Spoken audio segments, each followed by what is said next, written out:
or it was before? Are you still doing it, or do you want to ask another question, or it was just the previous one? Babajide, you can raise your Sorry, hand. my bad. I'll put my hand down. Sorry. Okay, cool, cool, cool, cool. You know what? Yeah. So incident response. Do we understand what it means by incident response? Because these are the terminology that I really want it to be. Usually, I expect you to also take your notes in your notepad. Some of the things that I mentioned, you can just write it down. I know sometimes you go back to the video, but it might be even good to just some of this key points you just put it down and explain it in the way you understand, or if you want me to talk more on it. Fortune first. Fortune, please. Cry incident response. What does it mean? Yeah, well, in Forget cybersecurity terms. forget about cyber. Just incident response. So what does it mean? Oh, okay. So say it's the reaction to um an occurrence or an activity. Say, for instance, someone is injured. What do you do to take care of that person? That would be my definition. Okay, thank you. I'm going to help you guys to. We'll now bring it back to cyber. So let me go with Adebola. So because I really want you guys to understand it, that you don't have to cram anything, just full understanding, and that's what I'll be trying to make out through. So Adebola, do you want to explain what it means by incident response, please? Yeah, my little knowledge about this so far. Yeah. Incidents are occurrences, security occurrences that happen on your network. Yeah. And the response to it is how you go ahead to find out in layman language, find out exactly what is going on in terms Perfect. of investigating what What has has happened. happened? Absolutely spot on. Thank you. That was what I was looking for. Thank you, Adebola. Babajide, over to you, please. Yeah, I think tonight was really. What happened today? Everybody was just on point today. What's going on today? That's good. I'm That's really cool. happy tonight, and I'm not feeling well, but you guys are making me to feel better. Adebola, please, over to you. Adebola, are you raising your hands? Or okay, because you are raising your hands. Yes. No, it's Babajide. Oh, sorry, sorry, All right. my bad. So Sorry. response can simply be put as to contain a data breach, so to speak. Containment. Yeah, to contain it so as for it not to happen again, like responding to it. Not really. It's part of it, but that's more or less of it, like a lesson learned. But when you are responding, yes, as part of incident response, there are categories of it, like process that you have to follow. So one of them is, but in late term insecurity, like the basic terminology, like incident has happened, right? It happened. So yeah, what you said is it's one of those things. But what I was looking for is to say incident has happened. How do we respond to it? So basically, one of the ways to respond is to look at events, activities like previous speakers have said. You look at activities, event that has happened on your network. And a good example, let's say and I'm going to help you to think to understand this. So let's say there's a database that hosts PCI DSS. Do we know what PCI DSS means? So it's a payment card industry standard. So everyone that uses credit card, when you go out, you buy stuff with a credit card. So they have a server, and that server is using a framework called PCI DSS, Payment Card Industry and Data Security Standard. That's what it means, PCI DSS. So don't worry too much about it. It's just a framework or a standard for whoever uses or that take credit card payments. they need to abide by that standard, meaning that they have to have some things in place for them to be able to be compliant to the PCI DSS. So PCI DSS is just a framework that you need to follow to be compliant, just like Cyber Essential. I know some of you must have heard about Cyber Essential and Cyber Essential Plus, but that's not what we are doing. But you will be understanding those terminologies as well. So an incident has happened. You have a credit card database, that whereby all of the credit card details of your customers are being stored.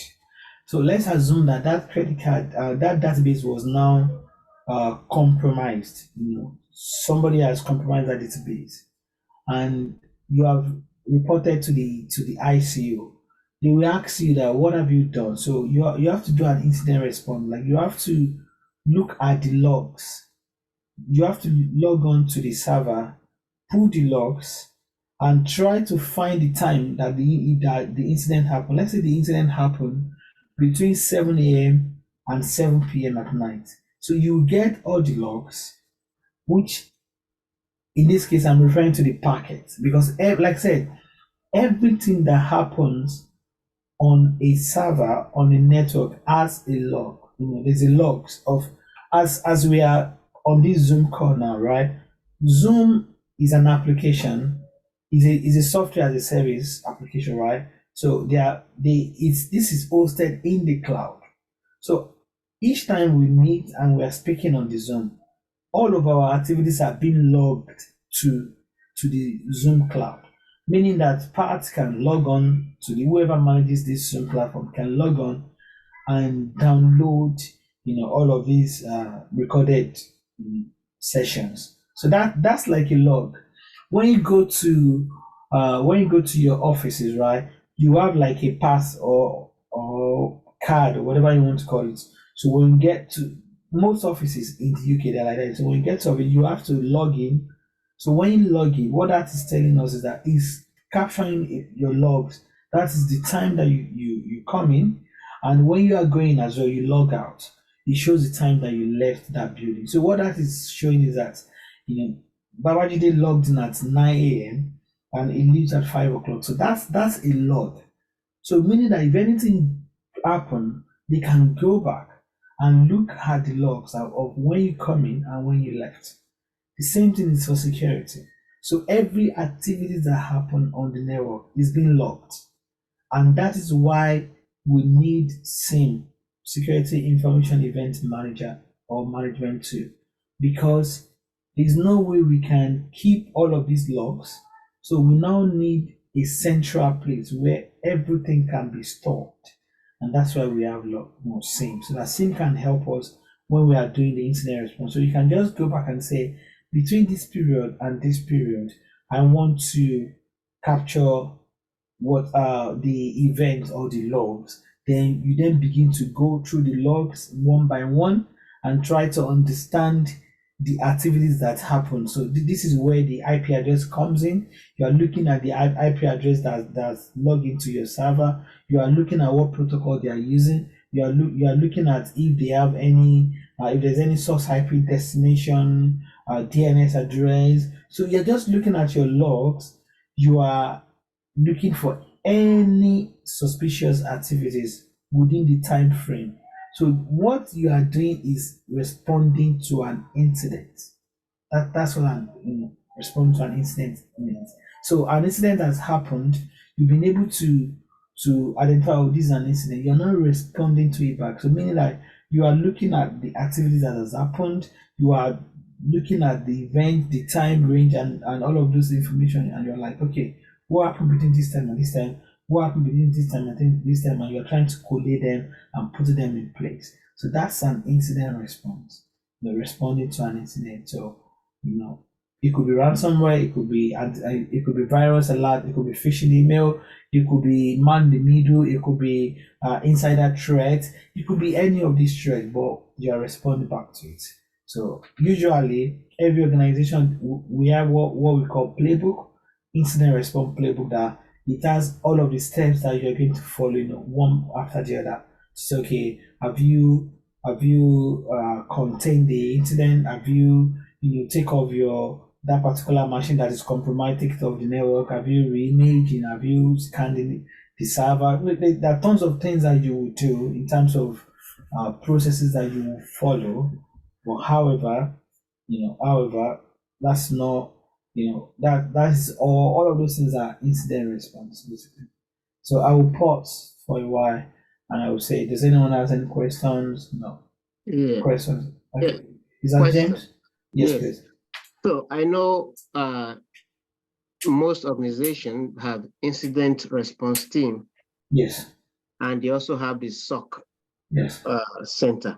So just curious if the SOC can be part of the incident response team, or the incident response team has new set of group of people that pass rules and regulation within the organization. Yeah, I can say yes or no, because it depends. Organizations are structured differently. Some companies are so big that they have like their SOC, they have their threat hunting team, they have their incident response team, they have the engineering, they have all of those things. But some teams are small that it's the same SOC team that will do everything. Wow. When I started, I happened to be in that kind of organization that will do everything. And I would say that's the best way, because that means you get your hands dirty, you get involved in everything, and you will learn all of these things.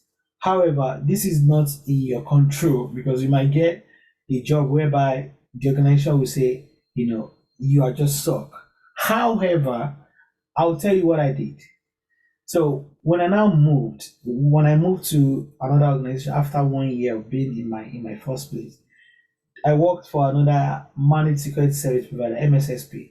They were doing a lot, and I was hired for level 2 SOC at the time. But I wanted to get my involvement in data loss prevention, DOP. I wanted to do some engineering stuff around SIM as well, but that wasn't my job. So then I used to do 4 days on, 4 days off. I'm just giving you guys ideas so that you can think out of the box. So what I did was like, during my 4 days off, I told my manager, because it's for my own gain. I wanted to learn new skills. They thought they were using me, but actually I knew what I was doing. So I have 4 days on, 4 days off. So during my 4 days off, I'm not expected to come to the office. So I went to meet my manager. I said I want to help the engineering team to do DOP and SIM engineering. My manager said, yeah, it's fine. I know you have your 4 days. It's up to you. If you want to come in any of your 4 days, just once, but you don't have to stay all day. Number one, you don't have to come early because you're not officially working. So if the work starts at 10 o'clock, 9 o'clock, I can come at 12 o'clock. I can leave at 4 o'clock because I'm not actually working, but I'm just helping. So it was like, yeah, that's fine if you want to come in. So I went for like 6 months every Thursday at the time. It should be my half day, but I was coming. I was learning engineering. I was learning DOP, that's data loss prevention. I was learning how to configure the rules. I was learning a lot, in addition to my own main job. By the time I was 1 year in that place and I was going to leave, I wanted to go to another bank, another insurance company, Allianz Insurance. Do you know that when I was going to write my CV, I added my main job and the extra that I was doing. Do you know that it was the other one, because of the other skill that I gained, the DOP, the engineering. That was how I actually got my job with Allianz Insurance, because that was what they needed, and that was the skill I picked up just being thinking out of box. So what I'm saying is that when you start a job, even if you are being hired for a SOC level 1, but you want to do threat hunting and all of those things, and they have it within that same company, it will just be a case of, or obviously before you do that, you have to focus on your own main job. Otherwise, if you start telling them that, oh, you want to go and learn something and you are not doing your job very well, then your manager will say no. But if you are doing your job very well and you want to pick additional skills, you can just tell your manager that, or you don't even have to tell your manager. Just go to the manager of the new team and say, every break, every of my 1 hour break, I want to volunteer in your team. I just want to spend 1 hour to see what you guys are doing. So obviously the manager will come back to your manager and ask your manager to say, is Fortune. Fortune has said this. I just wanted to confirm with you. Are you happy with that? But if your manager will be okay because it is your own time you are using. As long as you are doing your job, correctly, you're actually doing what you are meant to do, then it will not be an issue. But if you are not doing it, then your manager will say no because there's a particular job that you are being hired for and they need you to focus on that. So just to put that one out there. So okay, if there's no more questions, I will share my screen. Like Pat said, today I'll probably going to be I'm not feeling too well, so I won't get you get the best of me, but at some point I'll hand over back to Pat. So any questions before I move on today, before I share my screen?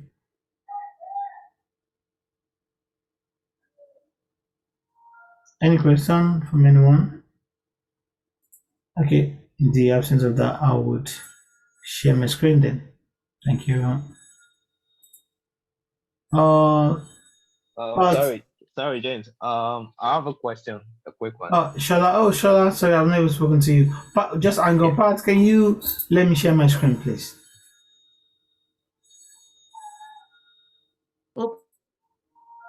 Yeah, please. I think the sharing is disabled. If you let me be able to share my screen. Go ahead. Okay. Cool. Brilliant. Thank you. Shola, please go on, please. Okay. I just want a practical example of the TCP protocol. Right. A TCP protocol. Yeah. Okay. Let me show you. Yeah, let me show you. Let me open my Wireshark.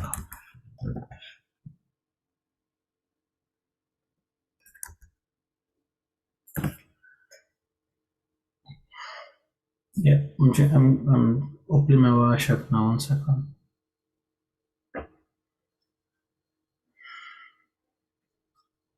So I'm going to be capturing my Wi-Fi traffic. So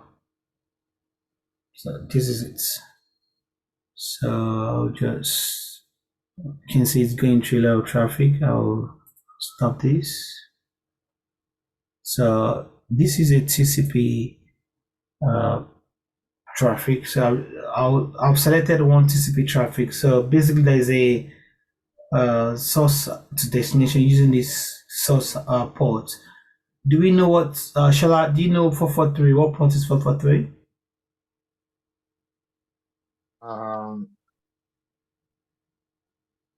I forgot actually. So that's your website port. So HTTPS. So that means it's your secure port. Basically, your TCP traffic is secured. So what I'll do, I will right click on this traffic that I selected. I'll go to follow TCP stream so that we can have a look at the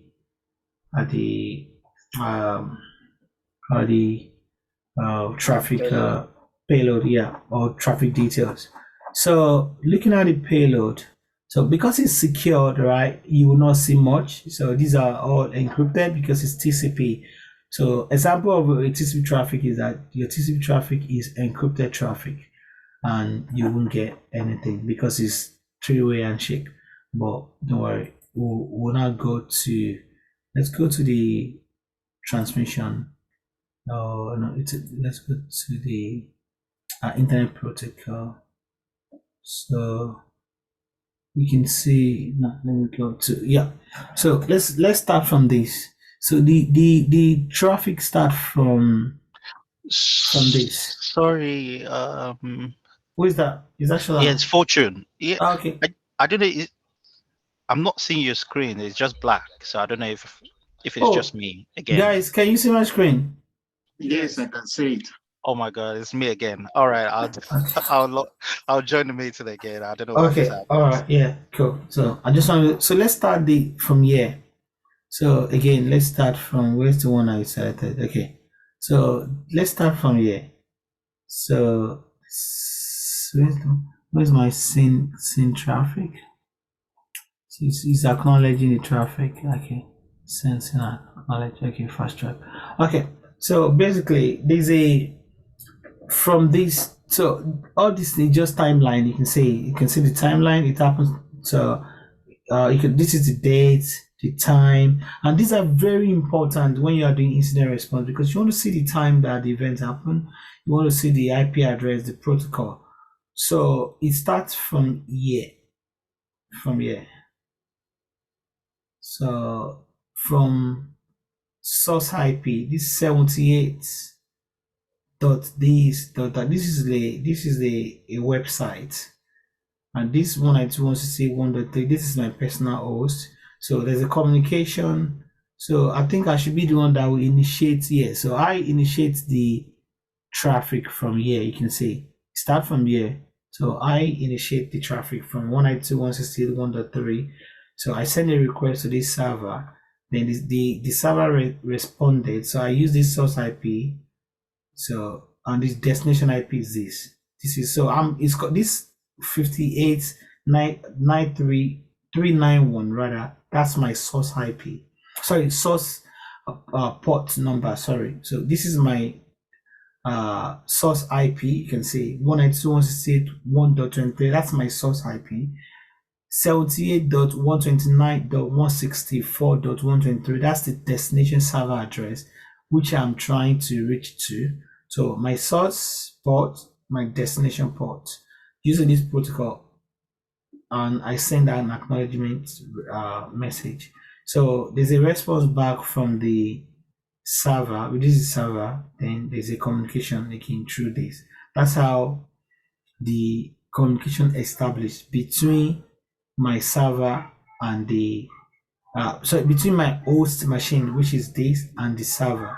So if you want to actually see the payload that happens, obviously you right click on the, you select the traffic. In the case this one, right click it, just do TCP stream. Like I said, so TCP is encrypted because it's secure protocol and is encrypted. That's why it's looking like it's Chacom. But if it is compromised incident, you will find like the IP address, the domain name, the server name, some useful information that you can use to do your incident response or do a bit of deeper analysis if you're responding to an incident. But because this is not a compromised incident, this is just an example. Shola, does that make sense? Or Yeah. Okay, so thank you for that. Anyone before I move on? Please guys, follow me on this one. So can we go to our search box here at the bottom here and do event viewer and click on it. Just click on it. So I'll wait a bit and let me know if we are there. Everyone, please follow me.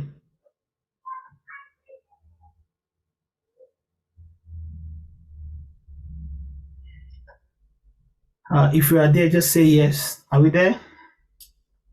Yes. Everyone is there, right? Everybody, are we all there? Yeah.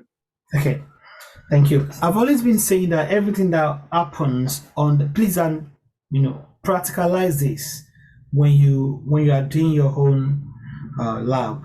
Try to log on to your machine and put a wrong password, deliberately, do it deliberately, and you would see what I'm about to show you. You can also do it at your own time. So basically, like I said, everything that happens on our laptop, servers, everything, you get logs somewhere. We create logs for everything that happens on our networks.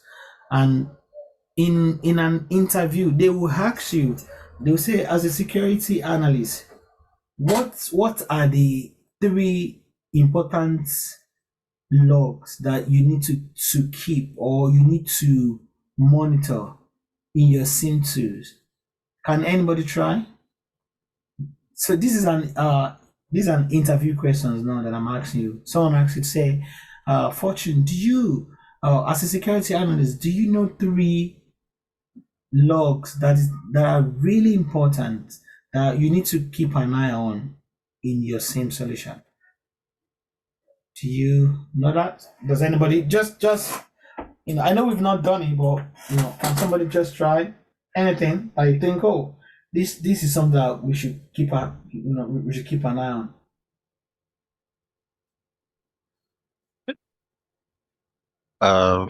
I'm just thinking maybe like you said, we should put in a wrong password or something. So I'm just thinking if there is an authentication error, we should pay attention to that. So you're saying we should keep an eye on authentication logs. That Yeah. was right. Cool. Yeah. Thank you. Spot on. Anyone else? Anything that we need to keep an eye on? IP? Not really. I'm saying in terms of important logs, like you have a system. So like Fortune said, in authentication logs. Another thing might be in audit logs, application logs. So something that is important that you want to keep an eye on. So you want to, because again, what we are doing, we are defending, right? So you want to, something very important to you, you want to make sure that you have visibility to those things. So that's what I'm saying. But yeah, thanks for those I've spoken. So let's drop down custom views. Please drop it down, custom view.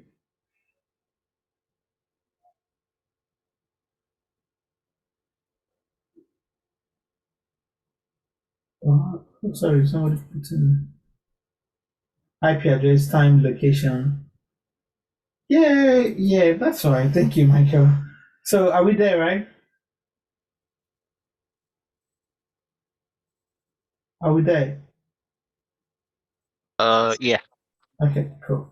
So let's click on the administrative event.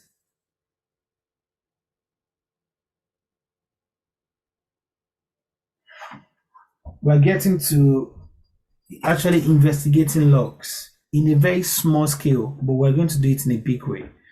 So, for example, administrative event logs are one of those logs that needs to be monitored, because they tell you if there's anything wrong with your server, administrative, like this is the information about if the server is down and all of those things. Because if you are working as a SIM analyst or security analyst and you have a critical data that hosts critical information, you want to be able to have an information or visibility as to when there's anything wrong with that server, right? So that's why you need to get your administrative event logs into your SIM. For example, today there is an event that happened at this time. From my device management enterprise, you can see this event ID. We can copy the event ID and go and research and say, okay, what does it mean? So as a security analyst, Google is your friend. You do a lot of Googling. So let's do, just do event ID and just put that. So every event ID has a meaning. So 2545, what does it mean? Let's go to, what this means. So we can see, what this means. So event 2545. So what does it mean? Let's read about it. Wondering what the event ID 2545 error is. It is an event that signals a security policy failure in Windows 11 or 10. This error occurs when a local security authority tries to implement a security policy but find an error to prevent the whatever. So reading this from year to year, assuming, because this event ID is going to be the same for your server, for your critical server. So as a security analyst, if you get an error message saying this, and you are investigating and you see this event ID, and it says it is an event that signals a security policy failure in Windows 10 or in Windows 10 or 11. But in the event that it's your server, like assuming it's your database server, and you saw that there is a security policy failure in your server, what would be the first thing that you would do as a security analyst? Putting your security analyst hat on now, because I want us to think together. What would you do? You've seen that you've seen this event error, and you are investigating this event ID, and you saw that this is what it means. What will you do? What would be your first reaction?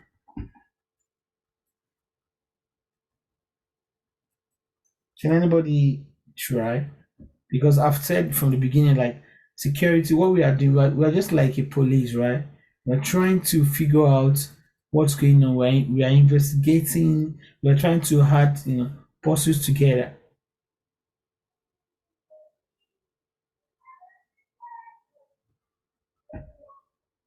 Anybody can give anything? Yeah, James. Well, I guess reading such an event, an error, event ID error, talking about security policy, you'll be concerned whether your network has been compromised. So you want to investigate. Spot on. That's first thing that I would do. Like I said, in security, you have to do a lot of googling, but not just googling anything, but understand what you are googling. Okay. So yeah, that was spot on. Thank you for that. So yeah, so in this case now, it's telling me that there's a problem with my device management, but because it's my laptop, I know there's nothing, so it's fine. I will not worry. But imagine this is a complaint. I am not a complaint, right? I'm just James, right? There's nobody's going to hack me. I mean, they could hack me, but all of these things has a meaning. No, but we don't want to dwell too much on that. But what you are looking at is like you are looking at the error message. You are looking at the user again, because in this case, because it's me, it's a system. You can see it's a system user. So it's me. I've logged on because I'm the one that logged onto this server. So to this laptop. But in the event, if it's the complaint and you saw a strange username, that might be an indication of a compromise. So those are the things that this is like a log now, and you are looking at this log. So you're like, okay, you have an error message saying 2524 and 2545, and you know what that means. So what are the other things that you look? You look at the host that is being affected, which is a computer name. You look at the username that has been logged into that server, and you are now comparing to what you have. Like, okay, I don't know this username. I don't think this is genuine. So you begin to do a bit of investigation around that. Around that username to say, okay, what is this? You do a bit of analysis on that one. So, but in this case, it is just me. So I know that it's me, but it's not a problem.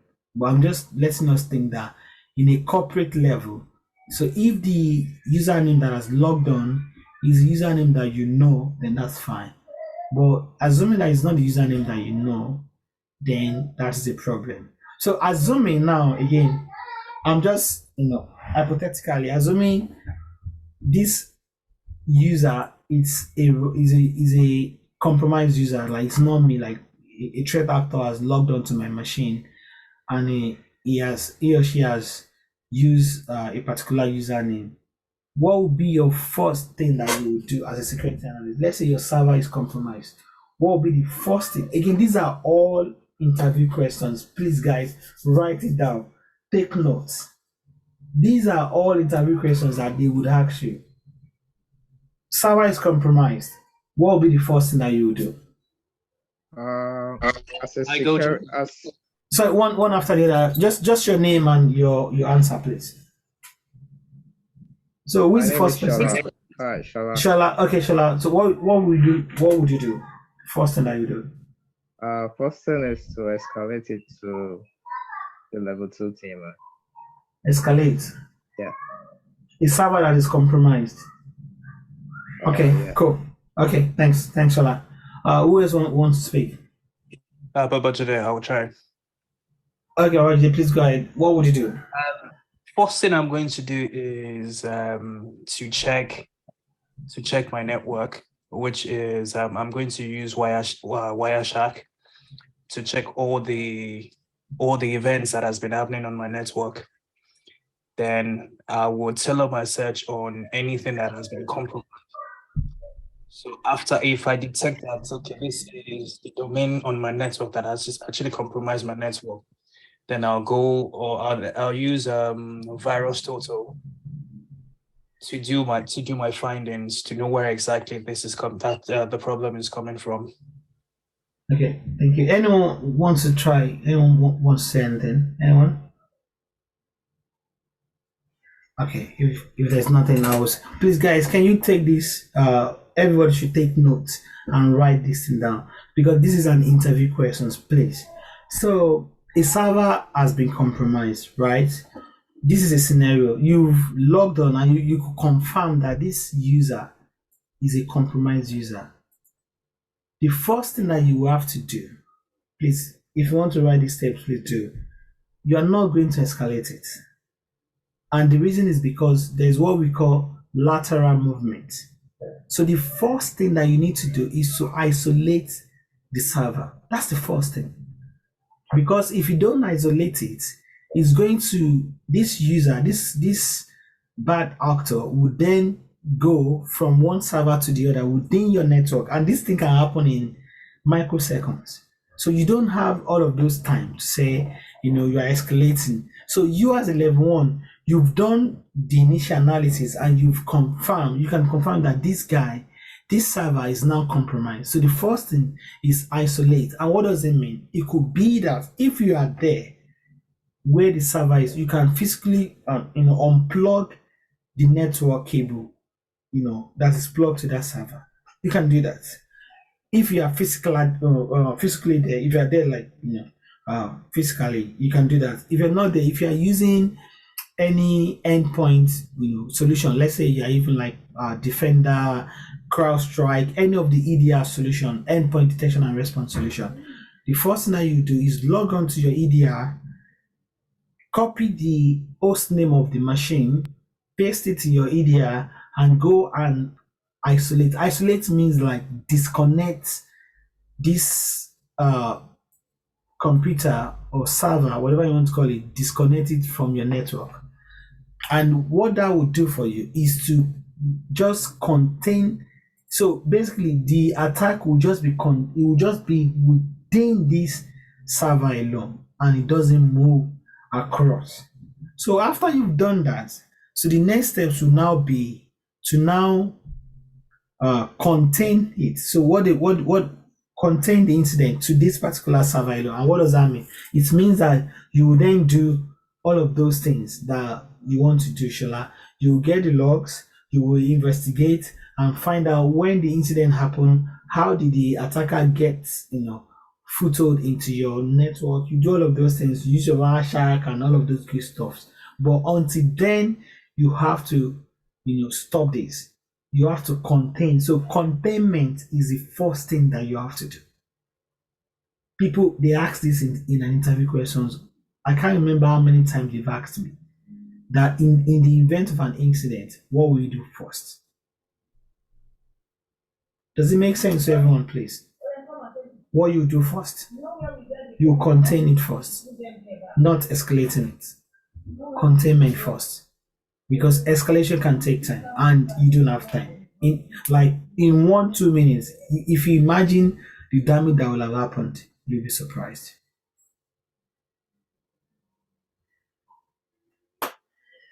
I guess we get that. Everyone? Yeah. Cool. So another logs that is important, I'll soon be handing over to Pat. So the next logs that is very important is our window logs. If you do drop down on your window logs. So we need to monitor our application logs.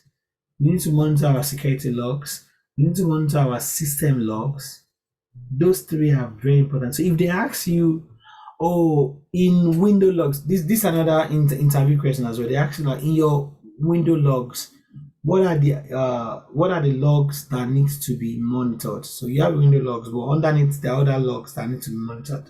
So you need to monitor your application logs, you need to monitor your security logs, and you need to monitor your system logs. Can somebody tell me why security logs are very important to be monitored? Why?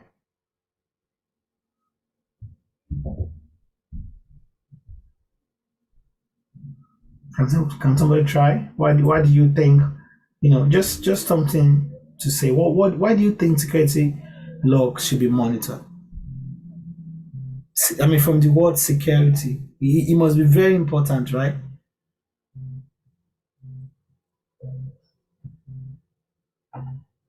Anyone wants to try? Just say anything that you think, the reason why security logs should be monitored. Anyone could just, I mean, this is how to learn, really. We are all brainstorm. I'll say it's mostly to see if there's any vulnerability within your security or if it needs patching or something. That's one point. Thank you. Anyone else?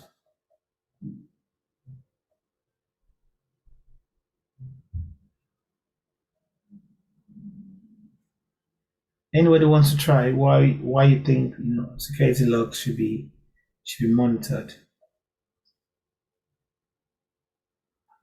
Okay, that's fine. So we need to keep an eye on our security logs because again, it's very important. Imagine a threat actor doing some bad stuff within your networks, and they've gone to your security log and just clear everything that happens, right? That means you will not be able to. So you can say system integrity. That means that is gone. You don't have any event ID. You don't basically understand what happens on your network.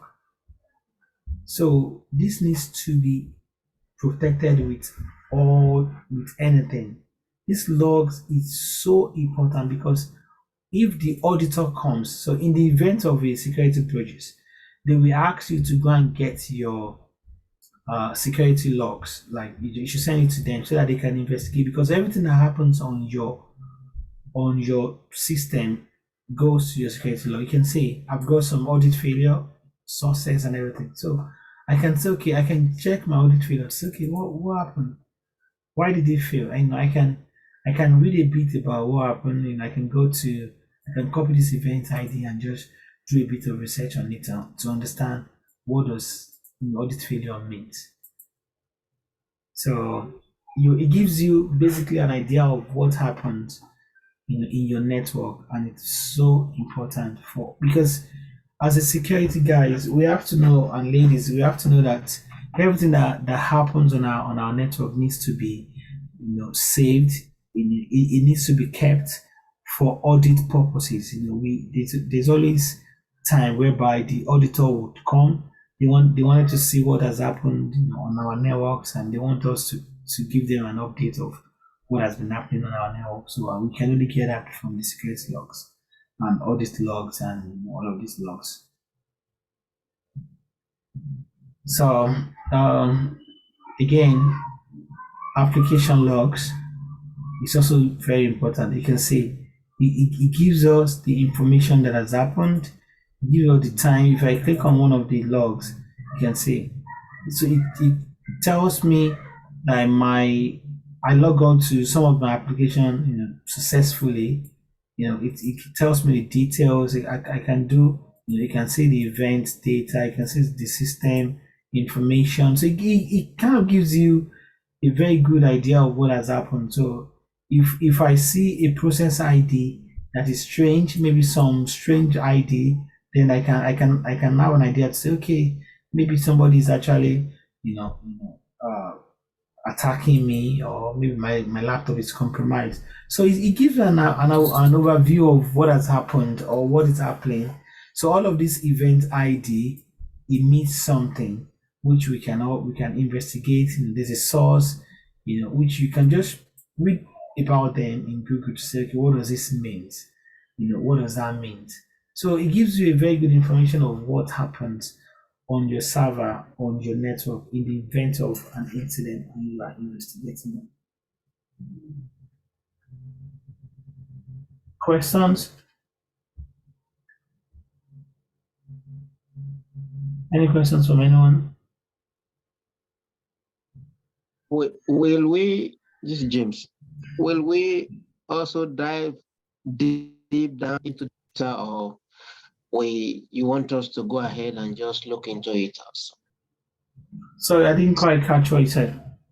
Are we going to go deep dive into this event viewer? Yes, because we are going to be getting the logs into SIEM, but I'm just telling you how it all starts.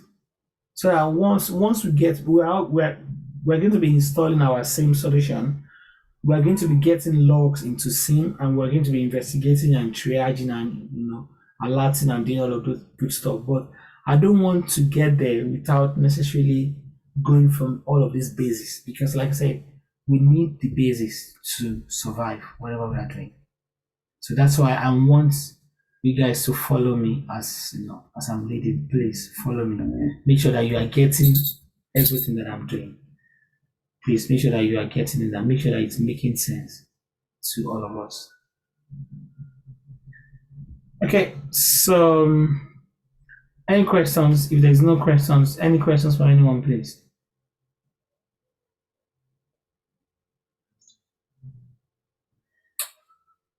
Questions.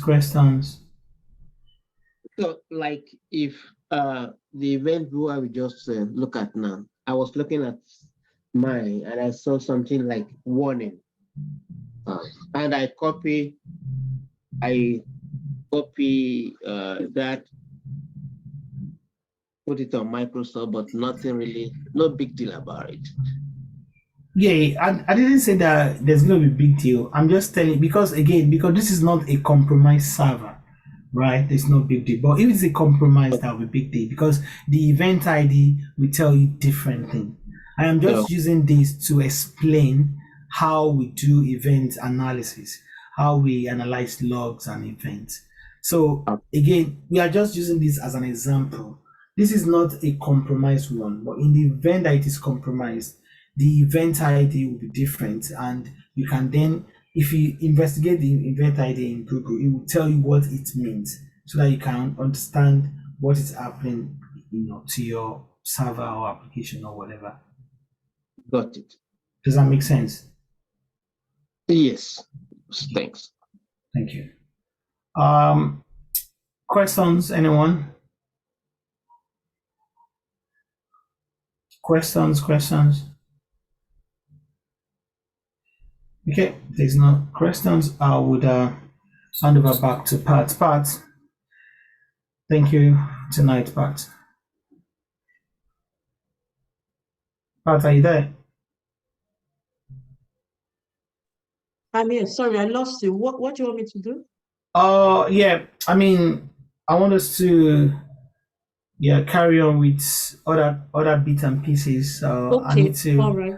I need to go and take my medication for tonight, but I'll speak to you guys on Saturday. So Pat is going to take it over from here. Please, any questions before I leave it, guys? Any questions, please? I'm here. Questions from anyone, please? Questions, guys.